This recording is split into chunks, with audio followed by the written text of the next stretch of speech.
नमस्कार, आदाब, जय भीम, सत श्री अकाल। मैं हूँ माजिद सिद्दीकी और आप देख रहे हैं focus Hindustan news channel.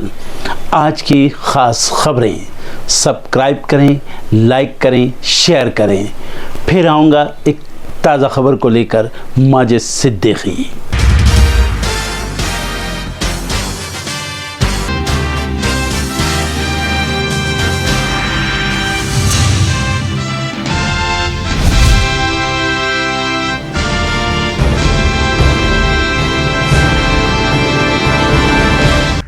Rajasthan में देर रात बड़ा प्रशासनिक फेरबदल, 72 आईएएस और 121 आरएएस अधिकारियों का हुआ तबादला। लोकसभा चुनाव से पहले कांग्रेस ने अलका लांबा को दी बड़ी जिम्मेदारी, जिग्नेश मेवाणी स्क्रीनिंग कमेटी में हुई शामिल। लोकसभा चुनाव को लेकर बढ़ी बीजेपी की धड़कनें, जेपी नड्डा के नेतृत्व में पंचकुला में निकलेगा भव्य रोड शो। लोकसभा चुनाव की तैयारियों में जुटी कांग्रेस, सीएम सुक्खू आज करेंगे नाहन का दौरा, 225 करोड़ रुपए की देंगे सौगात। यूपी के पूर्व सीएम अखिलेश आज जाएंगे बलिया, स्वर्गीय राजमंगल यादव के परिवार से मिलकर करेंगे शोक प्रकट। लखीमपुर से गुजर रही कांग्रेस की यूपी जोड़ो यात्रा, लखनऊ में 6 जनवरी को समापन, भव्य स्वागत की तैयारी। अमित शाह पर टिप्पणी मामले में सुनवाई आज, सुल्तानपुर की एमपी एमएलए कोर्ट में पेश हो सकते हैं राहुल गांधी। लोकसभा चुनाव को लेकर आपने झोंकी ताकत, दिल्ली सीएम अरविंद केजरीवाल आज से 3 दिवसीय गुजरात दौरे पर। मुख्तार अंसारी के करीबी बिल्डर पर बड़ी कार्रवाई, अस्पताल पर चला बाबा का बुलडोजर। उत्तर भारत में भीषण ठंड का कहर जारी, कोहरे ने थामी ट्रेनों की रफ्तार, राजधानी में शीतलहर तेज। ईरानी नेताओं ने विस्फोट का बदला लेने का लिया संकल्प, राष्ट्रपति रईस ने कहा सुरक्षा बल तय करेंगे एक्शन की तारीख। बांग्लादेश में आम चुनाव से पहले विपक्ष के तीखे तेवर, बीएनपी ने राष्ट्रव्यापी हड़ताल का किया आह्वान। अमेरिकी रक्षा सचिव लॉयड ऑस्टिन अस्पताल में भर्ती, नेशनल मिलिट्री मेडिकल सेंटर में इलाज जारी। अमेरिकी अभिनेता क्रिश्चियन ओलिवर का प्लेन क्रैश में निधन, हादसे के कारणों की जांच कर रही पुलिस। सोमालिया तट पर हाईजैक जहाज में सवार सभी भारतीयों को सुरक्षित निकाला गया, अरब सागर में 4 युद्धपोत तैनात। आरबीआई ने केवाईसी के लिए राजनीतिक व्यक्तियों की परिभाषा को किया संबोधित, कर्ज और लेन देन में मिलेगी सहूलियत। दूसरे कारोबारी सत्र में भी जारी रहेगी भारतीय करेंसी में तेजी, डॉलर के मुकाबले उछला रुपया। यूपीआई ने दिया लोगों को नया अपडेट, जल्द शुरू होगी यूपीआई की नई सर्विस, आपको मिलेगा ये लाभ। अमीरों की टॉप लिस्ट में शामिल हुए गौतम अडानी बिजनेसमैन को छोड़ा पीछे। रेल यात्रियों के लिए जरूरी खबर, त्योहारी सीजन को देखते हुए रेलवे चलाएगा अतिरिक्त ट्रेनें, बिहार और यूपी के लोगों को होगा इसका फायदा। इंडिया गठबंधन ने 19 दिसंबर को हुई बैठक में ईवीएम पर चर्चा की, फैसला किया कि चुनाव आयोग से मिला जाएगा, अपनी शिकायतें रखी जाएंगी और आयोग से समय मांगा जाएगा। चुनाव आयोग को इंडिया गठबंधन की ओर से पत्र लिखा गया, मुलाकात का समय मांगा गया और उसके बाद आयोग के जवाब का इंतजार ही हो रहा है।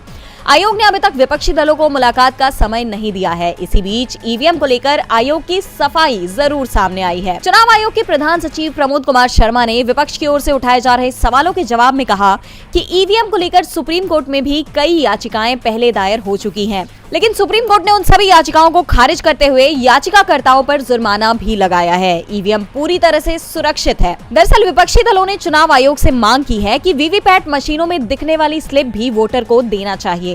वोटर इसे दूसरे बॉक्स में अपने हाथों से डाले और काउंटिंग में इनकी गिनती की जाए, लेकिन चुनाव आयोग ने विपक्ष की इस मांग को भी खारिज कर दिया है।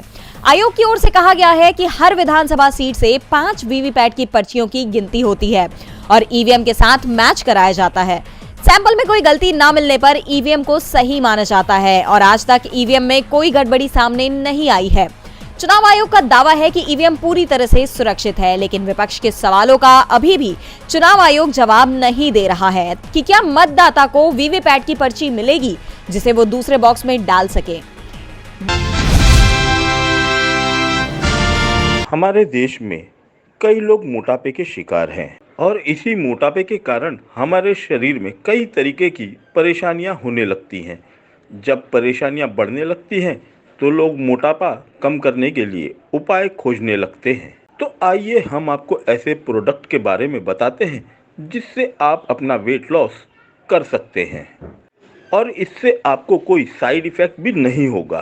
पहला है वेस्टीज वैस्लिम कैप्सूल, दूसरा है वेस्टीज वैस्लिम शेक, तीसरा है वेस्टीज प्रोटीन पाउडर और चौथा है वेस्टीज वैस्लिम टी और पांचवा Vestige flex oil.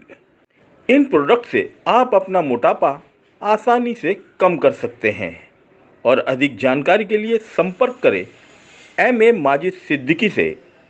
Phone number है 9821715384, 9321715384। बीजेपी पर जांच एजेंसियों के सियासी इस्तेमाल के आरोप तेज होते जा रहे हैं। विपक्ष के साथ साथ अब जनता भी इस पर नाराजगी दिखा रही है, जिसका उदाहरण कल पश्चिम बंगाल से सामने आया है। वहीं अब कर्नाटक में जांच एजेंसी का मामला अदालत तक पहुंच गया है। दरअसल कर्नाटक के उप मुख्यमंत्री डीके शिव कुमार के खिलाफ आय से अधिक संपत्ति मामले में राज्य सरकार ने सीबीआई से जांच वापस ले ली है, जिससे नाखुश होकर सीबीआई ने हाई कोर्ट का दरवाजा खटखटाया है। आपको बता दें कि 2020 में सीबीआई ने डीके शिव कुमार के खिलाफ आय से अधिक संपत्ति का मामला दर्ज किया था, जिसकी जांच के तहत सीबीआई ने कर्नाटक के निजी चैनल जय हिंद में शिव कुमार व उनकी पत्नी उषा शिव कुमार के निवेश की जानकारी व बैंक विवरण भी मांगे थे। पिछले साल कर्नाटक कैबिनेट ने इस मामले की जांच सीबीआई से लेकर लोकायुक्त को सौंप दी। विपक्ष ने इस कदम की काफी आलोचना की थी। पूर्व मुख्यमंत्री येदियुरप्पा का कहना है कि ईडी ने सरकार को पत्र लिखकर शिव कुमार के भ्रष्टाचार का खुलासा किया था और सीबीआई के साथ जानकारी साझा कर उचित कार्रवाई की मांग की थी। उन्होंने कहा कि जांच की आज्ञा हाईकोर्ट ने सीबीआई को दी थी और एक बार जांच शुरू हो जाने के बाद उसे इस प्रकार रोका नहीं जा सकता। इस मामले में अपना बयान देते हुए शिव कुमार ने बीजेपी पर आरोप लगाते हुए कहा कि उन्हें राजनीतिक कारणों से परेशान किया जा रहा है। उन्होंने ट्वीट किया, बीजेपी वाले मुझे परेशान करना चाहते हैं, यहाँ तक कि बीजेपी नेताओं पर भी इतने मामले हैं, लेकिन कोई कार्रवाई नहीं हुई। मुझे पता है कि इन सब के पीछे कौन है। समय बदलेगा और मैं न्याय के लिए लड़ूंगा। लोकसभा चुनाव के पहले ईडी ने विपक्ष पर लगातार धावा बोल दिया है, जिसे लेकर सियासत तेज हो गई है। विपक्ष का कहना है कि ये सब केंद्र सरकार की विपक्ष को कमजोर करने की साजिश है।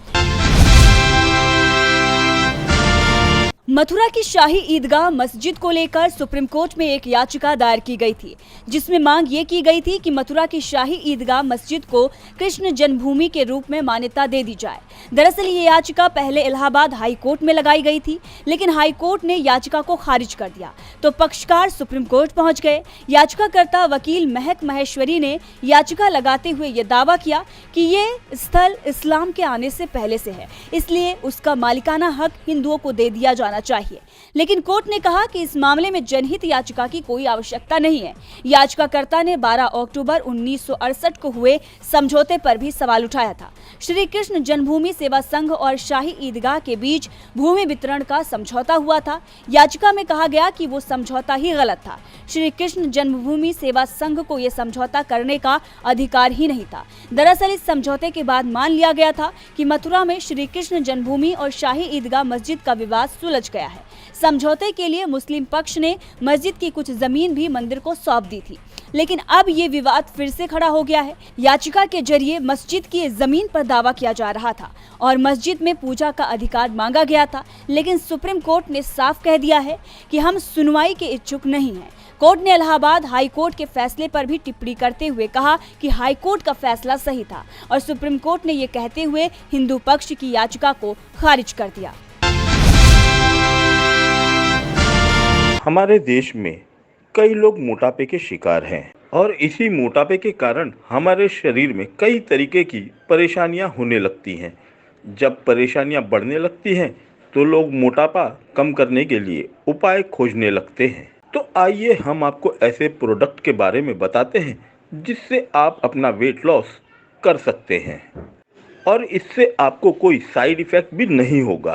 पहला है वेस्टीज वैस्लिम कैप्सूल, दूसरा है वेस्टीज वैस्लिम शेक, तीसरा है वेस्टीज प्रोटीन पाउडर और चौथा है वेस्टीज वैस्लिम टी और पांचवा वेस्टीज फ्लेक्स ऑयल। इन प्रोडक्ट से आप अपना मोटापा आसानी से कम कर सकते हैं और अधिक जानकारी के लिए संपर्क करें एम माजिद सिद्दीकी से। फ़ोन नंबर है 9821715384, 9321715384। 384। राम मंदिर के मुद्दे को बीजेपी जमकर भुनाने की कोशिश में है। पीएम मोदी भी राम मंदिर का क्रेडिट लेने से पीछे नहीं हट रहे हैं। भले ही सुप्रीम कोर्ट के फैसले के बाद राम मंदिर का निर्माण हो रहा हो, लेकिन पीएम मोदी इसे इवेंट की तरह बनाकर लोकसभा चुनाव में फायदा लेने की कोशिश में है। अब इसी बीच बीजेपी नेता ने ही पीएम मोदी की हिंदुत्व वाली छवि को चुनौती देते हुए उन्हें हिंदू विरोधी बता दिया। दरअसल बीजेपी नेता सुब्रमण्यम स्वामी ने सोशल मीडिया प्लेटफॉर्म एक्स पर ट्वीट करते हुए लिखा है कि मोदी के अधिकांश कार्य हिंदू मंदिरों के खिलाफ हैं, यहाँ तक कि राम मंदिर मामले में भी। स्वामी का कहना है कि मोदी ने अपने निर्वाचन क्षेत्र में ज्ञानवापी मंदिर के जीर्णोद्धार के लिए कुछ नहीं किया, लेकिन कई अन्य मंदिरों को ध्वस्त करवा दिया।